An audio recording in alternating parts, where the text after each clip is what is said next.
મૃત્યુનું સાક્ષાત્કાર રજનીશ ઓશોએ શીખવાડ્યું હતું. રોજ એ વિચારવાનું, આ શરીર છે ને એ ખતમ થઈ જશે, રાખ થઈ જશે, એની સાથે જ મારું મન મરી જશે.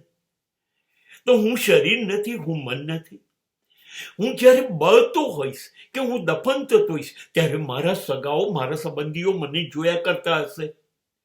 તો હું અત્યારે જ વિચારું કે હું શરીર નથી, મન નથી, મારા કોઈ સગા નથી, મારા કોઈ સંબંધી નથી, અને હું મરી જઈશ, પછી રાખ થઈ જઈશ.